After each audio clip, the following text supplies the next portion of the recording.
বুঝতে পারলেন না তো? এবার খেয়াল করেন, নিয়মিত যারা 5 ওয়াক্ত সালাত আদায় করে এরা হলো নির্ভেজাল মুমিন, খাঁটি মুসলমান, নির্ভেজাল আল্লাহর গোলাম। 5 ওয়াক্ত নামাজ আদায় করে যারা অরিজিনাল আল্লাহর গোলাম, তারা কথা বলেন ঠিক কিনা? কথা কয় না কে? কয় ওয়াক্ত? 5 ওয়াক্ত। এরা হলো খাঁটি মুমিন। আর 7 দিন পরে পরে জুমার নামাজ পড়ে যারা, লাইফ সাপোর্টে বেঁচে থাকা মুসলমান, তারা 7 দিন পরে পরে জুমার নামাজ পড়বার যায়, আর মসজিদে একটা আইছে ধুলে দেখে বলে হুজুর, হ্যাঁ এদে ধুলে ধুলে মসজিদে একটা আইছে ধুলে, বেতনটা না হালাল করেন, খাচ্ছেন আর বলের মতো মোটা হচ্ছেন। কথা কর না কেন? এই ছেলে, মসজিদের ধুলে ঝাড়ু দেওয়ার দায়িত্ব কি হুজুরের একা? এই বেটা, মসজিদের ময়লা পড়ে আছে, মসজিদের টাইসের ধুলেটা ময়লাটা তুমি নিজে পরিষ্কার করো, তোমার অন্তরের ময়লা আল্লাহ দূর করে দেবে। কথা বলেন ঠিক কিনা? বিশ্বনবী এক জায়গায় সালাত আদায় করলেন, পাশে একটা নতুন কবর, আল্লাহর হাবিব নবী মুহাম্মদ রাসূলুল্লাহ সাল্লাল্লাহু আলাইহি সাল্লাম তাকিয়ে বললেন, এই কবরে থাকা ব্যক্তি জান্নাতি। সুবহানাল্লাহ। সাহাবায়ে কেরাম জিজ্ঞাসা করলেন, নবী গো, এই ব্যক্তি কি এমন আমল করেছে যার কারণে আল্লাহ তাআলা তাকে জান্নাত দিয়েছেন? নবী আমার ডেকে বলে, আল্লাহর এই গোলাম নিয়মিত আল্লাহর ঘর ঝাড়ু দিত, আল্লাহর ঘরে পরিষ্কার পরিচ্ছন্ন রাখতো, এই আমলে খুশি হয়ে আল্লাহ তাকে জান্নাত দিয়েছে। তাহলে মসজিদ ঝাড়ু দেওয়ার কারণে আল্লাহ খুশি হয়ে যদি জান্নাত দেয়, সেই কাজ আপনি আমি করলে ভাগ্যে জান্নাত জুটতে পারে কিনা? হ্যাঁ, কথা কয় না গো? আপনারা কি ক্লান্ত হয়েছেন? খাবারের ব্যবস্থা করব? হ্যাঁ, কি কষ্ট হয়? কষ্ট হয় কথা বলতে? একটা তাকবীর দেন, লিল্লাহি তাকবীর। আমার দিকে খেয়াল করেন বাজান গো আমার। তাহলে 7 দিন পরে পরে জুমার নামাজ পড়ে যারা, লাইফ সাপোর্ট বেঁচে থাকা মুসলমান, তারা মানুষ মারা গেলে দেখবেন মসজিদের মাইকে এলান হয়, এই গ্রামের অমুক ব্যক্তি বেঁচে নাই, ইন্না লিল্লাহি ওয়া ইন্না ইলাইহি রাজিউন। সকালবেলা ঘুমোতে গোটা বলে, বিবি রে, শুনলি উত্তর পাড়ার অমুক মারা গেছে? গতকাল আগের দিনেই নিশ্চিন্তপুর বাজারে চা খাইলাম, আরে কি ভালো মানুষ, চায়ের বিল দিল না। আমাকে বলে, ভাই বিল আমি দেব। কি ভালো মানুষ ছিল, বেঁচে থাকলে আরো 10 দিন চায়ের বিল দিত। কথা কর না খেয়ে? ওই লোকটা মারা গেছে।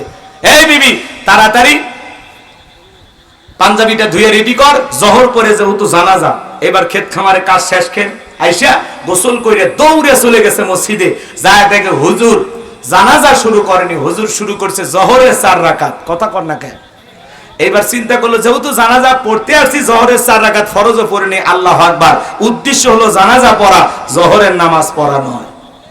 কথা বলেন না কেন? এরা হলো কি? খাটের মুসল্লি। হুজুর যখন মসজিদ, এই দিক খেয়াল করেন, মৃত ব্যক্তির খাটিয়াটা সামনে রেখে ওয়াজ নসিহত করে, কুল্লু নাফসিন যায়িকাতুল মাউত, প্রত্যেক প্রাণীকে মৃত্যুর স্বাদ গ্রহণ করতে হবে। ভাইয়েরা আমার, জীবন আছে যার, মৃত্যু হবে একদিন তার। আসুন শিক্ষা গ্রহণ করি। আজকে এই ব্যক্তির জানাজা, কালকে আপনার হবে, পরশুদিন আমার হবে। দুনিয়া থাকার জায়গা না, সবাইকে বিদায় নিয়ে যেতেই হবে। মৃত্যু এটা চিরন্তন সত্য কথা। শুনে আর বলে, ঠিক ঠিক হুজুর। আহা, আলেম ওলামা যা বলে ঠিক। কি আফসোস, কি অনুশোচনা।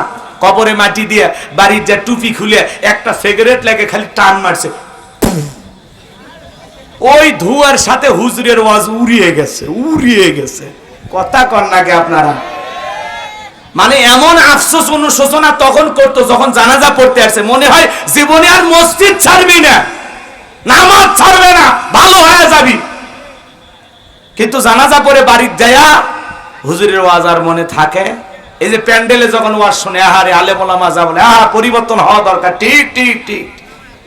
বাড়ির যায় ঘুমোর থেকে উঠে পরের দিন কি ওয়াজ শুনছে আর মনে নাই, খালি করছে হুজুর ওই যে একটা গান করছিলেন না, ভালো লাগছিল। আছে না ভাই? হুজুর ওই যে হাসির কথাটা বলছেন, ভালো লাগছিল, ওই হাসির কথা মনে আছে, গান মনে আছে, ওয়াজ মনে নাই। কথা কর না কেন? এই দেশের শ্রোতার এমন হালত হয়ে গেছে, পেশাব করতেছে আর তোফাজ্জলের ওয়াজ শুনতেছে। কথা কর না কে আপনারা? এই যদি শ্রোতার অবস্থা হয়, এই শ্রোতার দিয়ে কি পরিবর্তন হবে বলেন? তাহলে মানুষ মরে গেলে জানাজার নামাজ পড়ে যারা, খাটের মুসল্লি তারা। কথা ক্লিয়ার না ভেজাল আছে?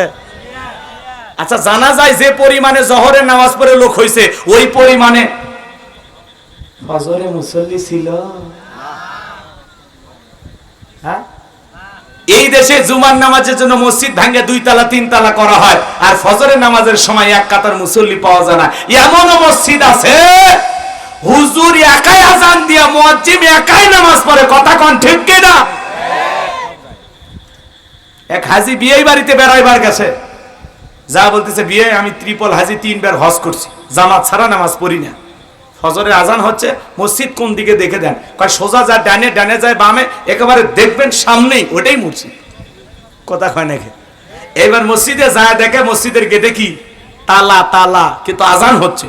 চিন্তা করে গেটে তালা আজান হয়, ব্যাপারটা কি? এদিক ওদিক তাকায়, কোনো কিছু নাই। পরে দেখে মসজিদের সাথে ছোট্ট একটা ঘর, তার মানে কার ঘর? মুয়াজ্জিমের ঘর। কথা কন নাকি? এইবার ওই ঘরে জানালা দিয়ে তাকায় দেখে হুজুরটাই ল্যাপের ভিতর শুতে থেকে আজান দিচ্ছে। কথা কি বুঝছেন? আজান দেওয়া শেষ, এইবার এই মুরব্বী জিজ্ঞাসা করছে, হুজুর ল্যাপের ভিতর শুয়ে থেকে আজান দিলেন? তখন বলতেছে, আগে আপনি আমার প্রশ্নের উত্তর দেন, আপনি মানুষ না জিন? তখন বলতেছে কেন? বলতেছে শোনেন, এই গ্রামের কোন মানুষ ফজরের নামাজের সময় মসজিদে আসেন, এই জন্য বলতেছে আপনি মানুষ না জিন? তখন বলতেছে না বাবা, আমার বিয়ে বাড়ি এলাকায় আমি বেড়াইতে আসছি, আমি হাজি মানুষ, জামাত ছাড়া নামাজ পড়ি না, এই জন্য মসজিদে আসছি, আমি মানুষ, আমি জিন না। তখন বলতেছে শোনেন, কেউ আসে না, অলসতা ধরে গেছে, শরীরটাও খুব খারাপ, ওই জন্য আগে ভাগে মাইকিটি সেট করে তুছিলেন। কথা কন নাকি? তাহলে ঠিক মতো যদি আপনি মসজিদে না যান, হুজুরও অলস হয়ে যায়। কথা কন নাকি? রাগ করতেছেন নাকি আপনারা? আর 2 ঈদের নামাজ পড়ে যারা, এরা হলো ঠাটের মুসল্লি। নিউ মার্কেট থেকে একটা মশানালা পাঞ্জাবি কিনছে, সকালবেলায় পাঞ্জাবি পরে বউ বলতেছে, দেখ তো সাজে গুজে কেমন লাগতেছে। কয় তুমি আমার গরিবের শাকিব খান। কি কয়? তুমি আমার গরিবের শাকিব খান। সেই লাগতেছে, সেই হেভি লাগতেছে তোমার। রাস্তাঘাটে বের হয়, কয় দোস্ত দেখ তো আমার নতুন শেরওয়ানিটা কেমন হয়েছে, এই পাঞ্জাবিটা কেমন হয়েছে? কয় দোস্ত সেই লাগতেছে। কথা কন না কে? কয় আমি ভ্যানর থেকে পাঞ্জাবি কিনছি রে, এটা নিউ মার্কেটের মাল। কথা কন না কে? পাঞ্জাবি কিনে ঈদের নামাজ পড়বে গেছে, ঈদের নামাজ শেষে বলে, হুজুর আপনারাই বলেন ঈদের শেষে একটু কোলাকুলি করা লাগে, আপনি আসেন। ডক্টর ইউনূস সাহেবের নাম শুনছেন আপনারা? উনি ঈদের নামাজ পড়তে গেছিলেন টুপি পরে পাঞ্জাবি পরে। মারহাবা কর, একজন মুসলিম নেতা টুপি পরে পাঞ্জাবি পরে নামাজ পড়তে যাবে, এমন নেতাই তো আমরা চাই। কথা কন ঠিক কিনা? সেই ডক্টর ইউনূস সাহেব ঈদের শুভেচ্ছা বিনিময় করতে গিয়ে, বক্তব্য দিতে গিয়ে বললেন যে ঈদ এমন একটা আনন্দের বিষয়, শুধুমাত্র ঈদের দিনে সালাম দিলে হয় না, শুভেচ্ছা বিনিময় করলে হয় না, ঈদের দিনে একটু কোলাকুলি করা লাগে। ডক্টর ইউনূস সাহেব জামাতের আমির ডক্টর শফিকুর রহমানকে ধইরা 2 জন মিলে কোলাকুলি করেছে। মারহাবা কর। ডক্টর ইউনূস হলো আন্তর্জাতিক খেলোয়াড়, পুরো পৃথিবীর মোড় ঘুরে দিচ্ছে। আল্লাহু আকবার কর। কথা কন নাকি আপনারা? ভারতের নরেন্দ্র মোদী ব্যাংককে যাইয়া ডক্টর ইউনূস সাহেব যখন যেই বৈঠকে নরেন্দ্র মোদী এবং ডক্টর ইউনূসের বৈঠক হবে, ওই রুমের ভিতরে যখন প্রবেশ করেছে, ডক্টর ইউনূসকে দেখা নরেন্দ্র মোদী সহ সমস্ত মানুষ সম্মান প্রদর্শন করে দাঁড়িয়ে গেছে। আল্লাহু আকবার বলেন। দাদা 2টা হাত জুড়ে বলে, সরি দাদা ভুল হয়ে গেছে। নরেন্দ্র মোদী দাঁড়িয়ে গেছে, চীনে যায় লাল গালিজার সংবর্ধনা। মারহাবা কর। কি সম্মান আল্লাহ তাআলা দিয়েছে। যেই মানুষটা এই দেশের 4 কোটি দরিদ্র মানুষ মাত্র 100 টাকা দিয়ে জীবন ধারণ করে, যাদের দৈনিক ইনকাম 100 টাকা, এই কথা বলতে গিয়ে ফুফিয়ে ফুফিয়ে কান্না করেছেন ডক্টর ইউনূস সাহেব। আল্লাহু আকবার কর। কেমন নেতা! জনগণের দুঃখ দুর্দশার কথা বলতে গিয়ে চোখ দিয়ে কান্না চলে আসে। শহীদ আবু সাইদের কথা বলে কান্না চলে আসে। ডক্টর ইউনূস সাহেব এমন মানুষ, আমাদের দেশের নেতা হওয়াতে আমরা খুশি না বেজার? জোরে বলেন, খুশি না বেজার? ডক্টর ইউনূসের জন্য দোয়া করবেন। আহা, 84 বছর বয়সে যুবকের মতো সারা পৃথিবী ফেরি করে ঘুরতেছেন বাংলাদেশকে একটা জায়গায় নিয়ে যাওয়ার জন্য। কথা বলেন ঠিক কিনা? তার ডাকে সাড়া দিয়ে আরেকজন এসেছেন, যার নাম আশিক চৌধুরী। আপনারা নাম শুনেছেন। ইনি একজন জ্ঞানী মানুষ, যারা বাংলাদেশকে বিশ্বের দরবারে